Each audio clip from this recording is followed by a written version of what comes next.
사랑하는 여러분, 여러분은 인생의 괴로움이 찾아왔을 때 가장 먼저 찾으시는 분이 있으신가요? 우리 어린이들은 괴로울 때 누굴 찾아요? 아빠, 엄마. 아니요? 또 다른 사람 있어요? 네. 어느 마을에 오랜 흉년으로 가뭄이 들었대요. 가뭄. 너무 오랜 시간 동안 이 흉년, 가뭄이 일어나니까 어땠을까요? 네. 사람들이 애써서 지은 농작물이 다 타버리고 말라 삐뚤어진 거예요. 가뭄이니까. 가뭄은 비가 오지 않는 걸 말해요. 그걸 흉년이라고 그래요. 해는 쨍쨍한데 비는 안 내려. 그래서 그 마을에 있는 교회에서 하늘의 비를 구하는 특별 기도회를 열기로 했대요. 그 소식을 전해들은 주변 마을 사람들, 교회 다니는 사람, 교회 안 다니는 사람, 많은 사람들이 그 교회 안으로 정해진 날 모인 거예요. 그런데 그렇게 수많은 사람들 가운데 단 한 사람만 손에 우산을 들고 왔대요. 근데 그게 어린아이였어요. 그것을 궁금해하는 어느 궁금한 걸 못 참는 어르신이 물어보았답니다. 우리가 꼭 있죠. 궁금한 거 못 참는 분. 우리 주변에 있지 않으신가요? 없죠? 꼭 저만 있는 것 같아요. 자, 그래서 물어보는 거예요. 얘야, 넌 이름이 뭐요?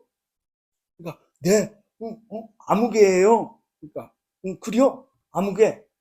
근데 말이요.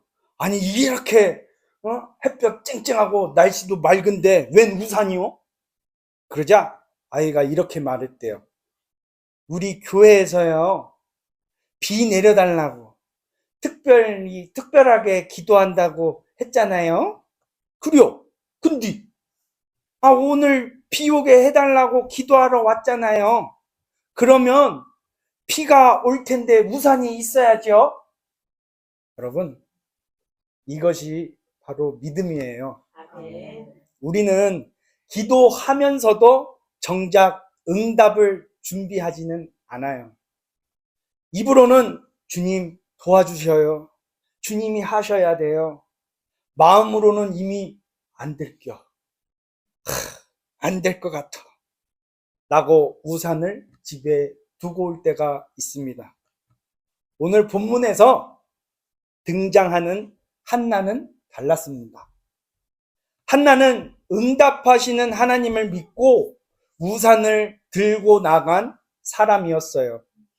한나는 아들 사무엘이 하나님께 쓰임받는 사람이 되도록 하나님께 바쳤습니다. 그리고 그 한나의 믿음의 무릎에서 사무엘은 이스라엘 역사의 마지막 사사, 이스라엘을 이끌어가는 가장 위대한 지도자가 되었습니다. 신앙인은 위기를 기회로 만드는 사람이에요. 오늘 본문을 통해 괴로움을 어떻게 기회로 바꾸는지 함께 은혜 받기를 바랍니다. 첫째, 한번 따라할게요. 사무엘은 세마포 에봇을 입고 여호와 앞에서 섬겼습니다. 네, 본문 18절은 사무엘이 어렸을 때 세마포 에봇을 입고 여호와 앞에서 섬겼다 라고 말씀해요. 짧은 한 구절이지만 이 한 구절 안에 영적 진리가 담겨 있습니다. 세마포 에봇의 의미는 제사장이 입는 옷 가운데에 가장 겉에 입는 옷이에요. 대제사장의 에봇에는 이스라엘 12지파를 의미하고 상징하는 보석이 박혀 있는 거예요. 일반 제사장과 레위인은 흰색 세마포 에봇을 입었어요. 사무엘이 세마포 에봇을 입은 것은 그가 레위 사람인 것을, 레위 지파 자손임을 보여주는 것입니다. 본문 2장 11절을 보면 사무엘은 처음에 제사장 엘리 앞에서 하나님을 섬겼습니다. 그러나 이제는 사람이 아닌 여호와 앞에서 직접 섬기게 된 거예요. 이것은 누가 보든 안 보든 스스로 하나님을 섬길 만큼의 신앙이 성숙해졌음을 보여주는 아주 귀한 변화인 것이에요. 특별히 에봇을 입고 여호와 앞에 섰다는 것, 사무엘이 이제 성전에서 하나님을 섬기는 자로 본격적으로 활동을 하게 되었다는 것을 의미합니다. 한나는 매년 제사를 드리러 올라갈 때마다 아들 사무엘을 위하여 작은 겉옷을 지어다가 사무엘에게 입혔어요. 이것은 단지 옷을 챙겨준 것이 아니라 항상 바른 자세로 성전에서 봉사하라는 어머니의 깊은 신앙 교육이었습니다. 여기에서 우리가 배웁니다. 신앙인은 여호와 앞에 나아갈 때 경건한 마음과 단정한 자세를 갖추어야 한다라는 거예요. 하나님을 섬기는 일에는 대충이 없습니다. 어린 사무엘조차 에봇을 입고 정성을 다해 섬겼다면 오늘 우리는 얼마나 더 거룩한 마음으로 예배의 자리에 올라와야 할까요? 둘째, 따라하겠습니다. 사무엘은 여호와 하나님 앞에서 자랐다. 네, 본문 21절에 아이 사무엘이 여호와 앞에서 자라니라 마무리합니다. 여기에 여호와 앞에서라는 표현이 사무엘의 인생 전체를 규정하는 열쇠, 키가 되는 거예요. 사람이 누구 앞에서 성장하느냐는 그의 신앙과 인격에 결정적인 영향을 끼칩니다. 사무엘은 어렸을 때부터 하나님의 궤가 있는 여호와의 전에서 자랐어요. 야곱이 어렸을 때부터 장막에 거주하는 사람이 되었듯이 사무엘은 하나님의 궤가 있는 전에서 거하며 하나님 중심, 교회 중심, 예배 중심의 삶을 살았어요. 사무엘은 예배의 삶을 그의 인생에서 가장 중요한 것으로, 가장 소중한 것으로 여겼습니다.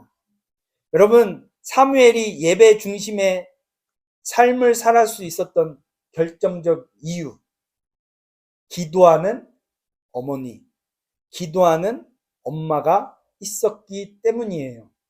한나는 사무엘을 하나님께 바친 것으로 끝나지 않고 계속 기도하며 영적으로 사무엘이 잘 자라도록 기도했어요.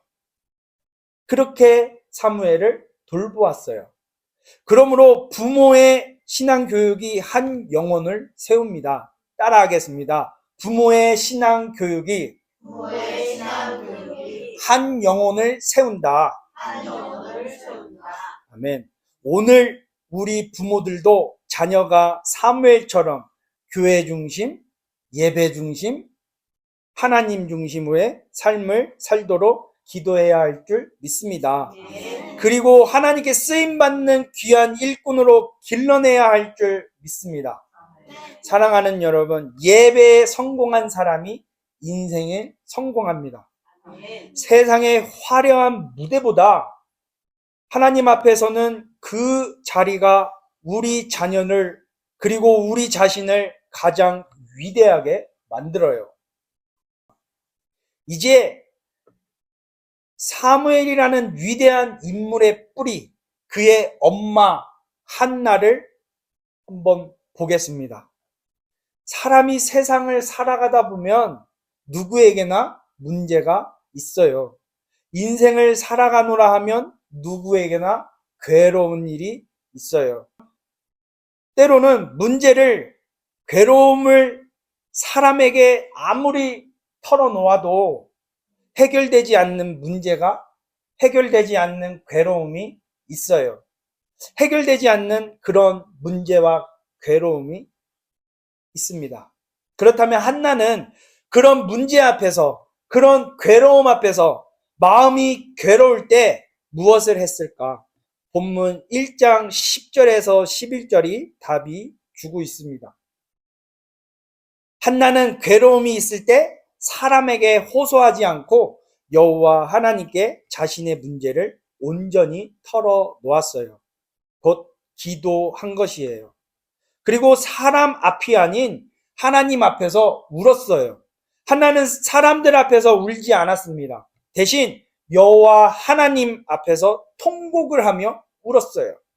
사람 앞에서 울면 자존심이 때론 상해요. 그러나 하나님 앞에서 울면 자존심이 살아날 줄 믿습니다. 한나는 자녀를 낳지 못하는 문제, 그 깊은 문제의 아픔을 안고 하나님 앞에 나와 대성통곡하며 기도했어요. 대성통곡을 한다고 자녀를 낳을 수 있을까요? 그러나 사람이 할 수 없는 것을 하나님은 하실 수 있는 분이십니다. 하나님은 한나의 통곡을 들으셨고 마침내 사무엘이라는 아들을 주셨어요. 여기에 위기를 기회로 바꾸는 신앙의 비밀이 있습니다. 한나는 불임이라는, 그러니까 아기를 못 낳아, 임신을 못해요.